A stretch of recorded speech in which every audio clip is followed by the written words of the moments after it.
Hello students, this is Kritika and welcome back to our channel Kritika BLLB. Students, आज हम discuss करेंगे अपनी series का क्वेश्चन नंबर 11 जो कि हमारा है कर संविधि। ये क्वेश्चन बहुत ही ज़्यादा इंपॉर्टेंट है कि क्योंकि आपके एग्जाम में शॉर्ट या लॉन्ग में जरूर ये क्वेश्चन आता है। इसलिए आज इस वीडियो को हम बहुत ध्यान से समझेंगे कि अगर ये क्वेश्चन हमारे एग्जाम में आ जाता है तो हम इसका आंसर कैसे लिखेंगे।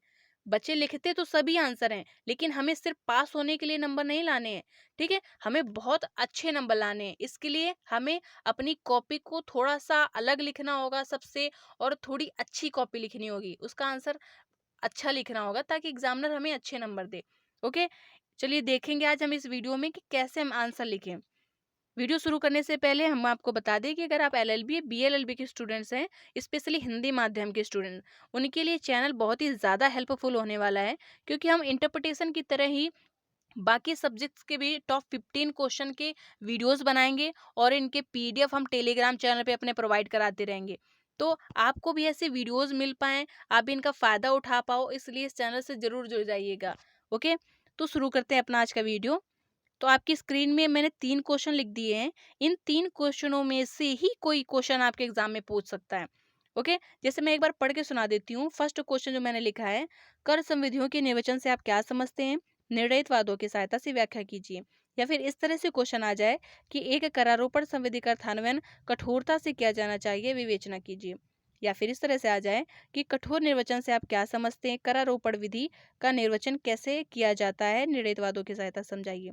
ओके, इन्हीं में से किसी तरह से क्वेश्चन आ सकता है, लेकिन आंसर आपको वही लिखना है जो कि हम अपने इस वीडियो में आज देखेंगे। ओके, तो पहले जान लेते हैं कि कर संविधि है क्या। ओके, तो कर संविधि एक ऐसी संविधि है जिसमें जनता के द्वारा जो कुछ कार्य किए जाते हैं उन पर टैक्स लगाया जाता है, मीन्स कर लगाया जाता है। ठीक है, और ये जो पैसा है ये सरकार के पास आता है, लेकिन इसी पैसे को सरकार इनडायरेक्टली तरीके से जनता की भलाई में ही खर्च कर देती है। जैसे हम टोल टैक्स देते हैं, और यही टोल टैक्स का जो पैसा है ये सरकार के पास इकट्ठा हो जाता है, और उसी पैसे को सरकार रोड बनाने में या मेंटेनेंस करवाने में, इस इन सभी कार्यों में सरकार लगाती है पैसे। ओके, बहुत से जैसे हमारे आय पे टैक्स लगता है, हम दान देते हैं, दान पे कर लगता है, सेल पे कर लगता है, कोई चीज बेचते हैं उस पर टैक्स लगता है। तो इन सभी के लिए जो अधिनियम बनाए गए, कानून बनाए गए, उन्हीं को बोला जाता है कर संविधि। ओके, तो अब हम देखेंगे कि कर संविधि का निर्वचन कैसे किया जाता है, इनका नियम क्या है, और इस पर कौन कौन से इंपॉर्टेंट केसेस हैं। ओके, तो अब देखते हैं कि हम एग्जाम में लिखेंगे कैसे आंसर, इसकी थ्योरी देखते हैं। ओके, तो कर संविधियों से तात्पर्य ऐसी संविधियों से है जिसके माध्यम से व्यक्तियों पर कुछ कर अधिरोपित किया जाता है, कर संविधियां कहलाती हैं। लोक कल्याणकारी राज्य में जनहित के कार्यों को पूरा करने के लिए जनता पर कुछ कर प्रदान करने का कर्तव्य अधिरोपित किया जाता है। प्रत्येक व्यक्ति का यह कर्तव्य है कि वह स्वयं के हित के बारे में सोचे तथा निर्धारित किए गए करों का भुगतान करे, मीन्स संदाय करे। ठीक है, ये जनता की भलाई के लिए ही सरकार जनता पर कुछ कर लगाती है। ओके, और प्रत्येक व्यक्ति का यह कर्तव्य है कि वो स्वयं के हित के बारे में सोचते हुए निर्धारित किए गए करों का संदाय करे, मीन्स भुगतान करे। जैसे कि हमारे कुछ कर संविधियां हैं, आय कर अधिनियम, विक्रय कर अधिनियम, दान दान कर अधिनियम, धन कर अधिनियम, ये कुछ अधिनियम हैं जो कि कर से संबंधित हैं। अब देखेंगे हम कि इन अधिनियमों का निर्वचन करने पर नियम क्या है। ठीक है, और इनका निर्वचन कैसे किया जाता है। पहले इस पर देख लेते हैं कुछ केसेस, इंपॉर्टेंट केस हैं कर संविधि पर ही, कुछ इंपॉर्टेंट केस हैं। पहला केस जो हमारा है, अल्लादी वेंकटेश्वर लू वर्सेस आंध्र प्रदेश राज्य। ये बहुत ही ज़्यादा इंपॉर्टेंट केस है, और हम अपने आंसर में जरूर इन केसेस को इंक्लूड करेंगे, जिससे कि हमें नंबर ज़्यादा अच्छे मिलेंगे। ओके, तो इसमें हम क्या, इस मामले में चावल शब्द की व्याख्या का प्रश्न था कि क्या चिवड़ा और चुरमुरा भी चावल के रूप में है। उच्चतम न्यायालय ने वाणिज्यिक अर्थों में इन दोनों को चावल का ही रूप मानते हुए कहा कि चिवड़ा और चूरमा को चावल का बदला हुआ रूप मानकर उस पर दोबारा कर नहीं लगाया जा सकता है। मीन्स उन्होंने कहा कि जो चावल और चूरमुरा है, चिवड़ा और चूरमुरा, ये दोनों ही चावल का बदला हुआ रूप है। ओके, तो अब इन पर क्या है कि दोबारा चावल मान करके इन पर दोबारा कर नहीं लगाया जा सकता है, क्योंकि पहले चावल पर कर लगाया जा चुका होगा। ओके, तो इन पर दोबारा कर नहीं लगाया जा सकता है। ये इस मामले में कहा गया, क्योंकि कर संविधियां हैं, इनका जो निर्वचन किया जाता है तो ये जनता की भलाई को देखते हुए किया जाता है, करदाता की हितों को देखते हुए इसका निर्वचन किया जाता है। ऐसा नहीं कि पहले चावल पे कर लगा दिया, फिर उससे जो चावल से जो सामान बना उस पर कर लगा दिया। ऐसा नहीं, कर एक ही बार लगाया जाता है किसी भी चीज में। अब इस पे हम देखेंगे municipal municipal board Saharanpur versus imperial tobacco of India limited एक मामला है। तो इस मामले में उच्चतम न्यायालय ने कहा कि यदि कर संविधि में प्रयुक्त शब्द अस्पष्ट तथा संदिग्ध हो तो ऐसी स्थिति में उसी व्याख्या का अनुसरण किया जाना चाहिए जो करदाता के पक्ष में हो। मीन्स इस मामले में कहा गया कि अगर जो कर संविधि है हमारी, तो उसमें उसकी जो शब्द उसमें यूज किए गए हैं वो अगर अस्पष्ट हैं या संदिग्ध हैं, तो हमें ऐसी स्थिति में उस व्याख्या का अनुसरण करना चाहिए, यानी ऐसी व्याख्या को ही अपनाना चाहिए जो करदाता के पक्ष में हो। मीन्स ऐसा नहीं है कि अगर भाषा अस्पष्ट है या संदिग्ध है तो ऐसा कोई निर्वचन नहीं किया जा सकता है जिससे कि करदाता के अधिकारों का हनन हो या उसको अहित हो, उसको नुकसान हो कुछ। ओके, उसकी भलाई के लिए ही इस ऐसा निर्वचन दिया जाएगा, ऐसी व्याख्या की जाएगी जिससे कि करदाता की भलाई हो, उसमें उसका नुकसान ना हो। ओके, एक नेक्स्ट केस है हमारा, इसमें देखते हैं क्या है। मथुरम अग्रवाल वर्सेस मध्य प्रदेश। एक बार फिर से रिपीट कर देती हूँ, मथुरम अग्रवाल वर्सेस मध्य प्रदेश। इस मामले में कहा गया कि यदि संविधि की भाषा स्पष्ट एवं असंदिग्ध हो तो उसके परिणामों की चिंता ना करते हुए उसे पूर्ण प्रभाव दिया जाना चाहिए। मीन्स अगर संविधि की भाषा स्पष्ट है, उसमें कोई संदिग्धता नहीं है, तो उसके परिणामों की चिंता कर किए बगैर ही उसका निर्वचन किया जाना चाहिए। मीन्स उसको पूर्ण प्रभाव दिया जाना चाहिए। ओके, अब देखते हैं कि जो कर संविधियां हैं इनके निर्वचन के नियम क्या हैं। ओके, तो कराधान विधियों की व्याख्या का अक्षरशः पालन किया जाना चाहिए। जो कर संविधियां हैं, कराधान विधियां हैं, तो इनकी जो व्याख्या का अक्षरशः पालन किया जाना चाहिए। ओके, मीन्स उसमें जिन शब्दों का प्रयोग किया गया है उन शब्दों का ही अनुसरण किया जाना चाहिए, उनके अनुसार ही काम करना चाहिए, उनके अनुसार ही व्याख्या की जानी चाहिए।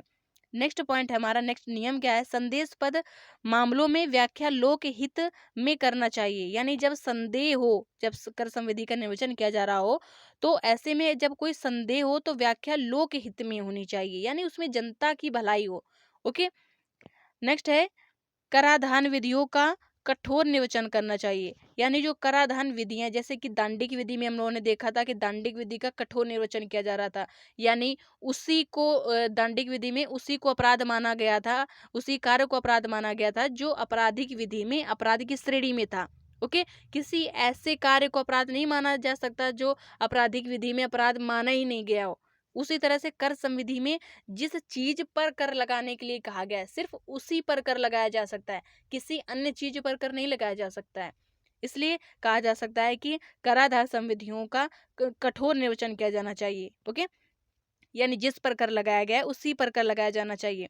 नेक्स्ट नियम क्या है कि व्याख्या लोकप्रिय तथा प्रचलित अर्थों में की जानी चाहिए। यानी जो कर संविधियां हैं तो उनकी व्याख्या प्रचलित शब्दों में तथा लोकप्रिय शब्दों में करनी चाहिए। यानी जनता उन शब्दों से परिचित हो, जनता उन भली भांति उन शब्दों को जानती हो, ऐसे शब्दों में उसकी व्याख्या की जानी चाहिए।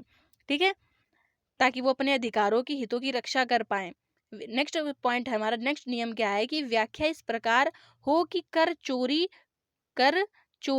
प्रवंजना को बढ़ावा ना मिले। यानी व्याख्या इस प्रकार करनी चाहिए कि कर चोरी में से बहुत लोग टैक्स देने से बचते हैं, टैक्स नहीं देते हैं, तो इन सब की मतलब ऐसी चीजें ना हो, इस प्रकार से इसकी व्याख्या की जानी चाहिए। क्योंकि अगर कोई गरीब व्यक्ति है उस पर बहुत ज्यादा टैक्स लगा दिया जाएगा तो वो कर नहीं दे पाएगा, टैक्स नहीं दे पाएगा। और अगर कोई बहुत अमीर व्यक्ति उस पर बहुत कम कर लगाया जाता है तो उसका उपहास करेगा, उसके लिए फिर कुछ होगा नहीं। इसलिए इंसान की आय को देखते हुए, व्यक्ति की आय को देखते हुए उस पर ही कर लगाया जा सकता है। नेक्स्ट है हमारा पॉइंट क्या है कि भाषा स्पष्ट एवं असंदिग्ध होनी चाहिए। यानी जो कर संविधि की जो हम व्याख्या कर रहे हैं, जो उसका अर्थ दे रहे हैं, तो उसकी जो भाषा है वो स्पष्ट होनी चाहिए तथा असंदिग्ध हो, उसमें कोई संदिग्धता नहीं हो, जनता भली भांति उसको समझ पाए कि क्या है कर संविधि और किस पर लगाया गया है ये कर। ओके, तो ये इसके कुछ नियम थे। अब देखते हैं कि कर संविधियों का कठोर निर्वचन। ठीक है, जैसे कि हमने आपको पहले भी बताया है कि दांडिक संविधि और कर संविधियों का कठोर निर्वचन किया जाना चाहिए, क्योंकि इनका कहीं ना कहीं संबंध जनता से होता है, जनता के हितों से संबंध होता है। ठीक है, तो इसमें क्या लिखेंगे कि कर संविधियों के संबंध में सामान्य सिद्धांत यह है कि कर संविधियों का कठोर निर्वचन किया जाना चाहिए। इसका अर्थ यह है कि जब तक विधायिका के द्वारा स्वयं इस आशय की घोषणा न कर दी गई हो तब तक किसी व्यक्ति से कर नहीं लिया जाएगा। ठीक है, नहीं लिया जा सकता है। मीन्स जब तक विधायिका के द्वारा कानून बनाकर ना कहा गया हो कि इस चीज पर या इस कार्य पर टैक्स लगा है, तब तक उससे किसी व्यक्ति से टैक्स नहीं लिया जा सकता है। ओके, कर संविधियों के निर्वचन के नियम को लॉर्ड वेन सेडेक एक विद्वान थे, इन्होंने कहा है कि 19वीं शताब्दी में इन्होंने कहा अंतिम दशक में ही प्रतिपादित किया था। इन्होंने मतलब 19वीं शताब्दी के अंतिम दशक में इन्होंने प्रतिपादित किया, एक अपना विचार दिया। इन्होंने कहा कि किसी भी विषय को तब तक कर के अधीन नहीं लाया जाएगा जब तक कि वह स्पष्ट शब्दों में ना कहा गया हो, तथा यह भी संसद के प्रत्येक अधिनियम को उसके शब्दों की प्राकृतिक अर्थान्वयन के अनुसार पढ़ा जाएगा। मीन्स इन्होंने कहा है कि किसी भी विषय को तब तक कर के अधीन नहीं लाया जाएगा जब तक कि वह स्पष्ट शब्दों में ना कहा गया हो। जब तक किसी भी चीज को स्पष्ट शब्दों में नहीं कहा गया है तब तक उस कार्य को कर के अधीन नहीं लाया जा सकता है, उस पर कर नहीं लिया जाएगा। ओके, यह भी कि संसद के प्रत्येक अधिनियम को उसके शब्दों के प्राकृतिक अर्थान्वयन के अनुसार पढ़ा जाएगा। अब इस पर लॉर्ड साइमन के अनुसार लॉर्ड साइमन ने अपनी डेफिनेशन दी। उन्होंने क्या कहा है, हालांकि यह अपने आप में एक अनुचित लगता है कि कोई मक्कार करदाता चतुराई से अपने हिस्से के कर यानी दायित्व से मुक्ति पा ले या अपने दायित्व को दूसरे के कंधों पर डाल दे, लेकिन न्यायालय को यह अधिकार नहीं है कि वह उपर्युक्त परिस्थितियों को पूरा करने के लिए संविधि के शब्दों की खींचतान करे। मीन्स उन्होंने कहा है कि यह वैसे अनुचित ऐसा ऐसा संभव नहीं है कि कोई व्यक्ति कर अपने जो कर का दायित्व है ये किसी दूसरे पर डाल दे। ठीक है, लेकिन फिर भी न्यायालय को इन परिस्थितियों को पूरा करने के लिए न्यायालय को यह अधिकार नहीं है कि वह संविधि को खींचतान कर संविधि की व्याख्या करे। ओके, जो संविधि में दिया गया है संविधि के उसी के अनुसार ही न्यायालय उसका निर्वचन करेगी। अब नेक्स्ट है क्या है कि कठोर निर्वचन के नियम की सीमाएं। जो हमारा संविधि का कठोर निर्वचन है इसकी कुछ सीमाएं हैं। कर संविधियों का कठोर सिद्धांत निर्धारिती की सुविधा और लाभ के लिए किया जाता है, क्योंकि वह सरकार के प्रति कमजोर पक्षकार माना जाता है तथा उसके व्यवसाय और आय की कठिन कमाई का भाग विधिक प्रावधान के प्रभाव से निकाला जाता है। किंतु इन तर्कों के आधार पर कर संविधियों की कठोर निर्वचन पर प्रश्न चिन्ह नहीं लगाया जा सकता है। अतः यदि कानून की भाषा स्पष्ट हो तो परिणामों की चिंता किए बिना ही उसका अर्थान्वयन किया जाना चाहिए। ठीक है, अब इस पर एक केस है कि तरुलता श्याम वर्सेस आयकर कमिश्नर। एक बार फिर से रिपीट कर देते हैं, तारुलता श्याम वर्सेस आयकर कमिश्नर के मामले में उच्चतम न्यायालय ने यह स्पष्ट किया कि जहां अधिनियम की भाषा से क्या कि जहां अधिनियम की भाषा से कर लगाया जाना उपबंधित हो तो कठिनाइयों के आधार पर कठोर निर्वचन नहीं किया जा सकता, यानी कठिनाई के आधार पर कठोर निर्वचन नहीं किया जा सकता है। ओके, इस वीडियो में बस इतना ही। अगर आप इसका पीडीएफ चाहते हो तो टेलीग्राम चैनल से आप पीडीएफ डाउनलोड कर लीजिएगा, उसका लिंक मैं डिस्क्रिप्शन में दे दूंगी। ओके, तो आज इस वीडियो में बस इतना ही। See you in the next video, till then bye bye, take care.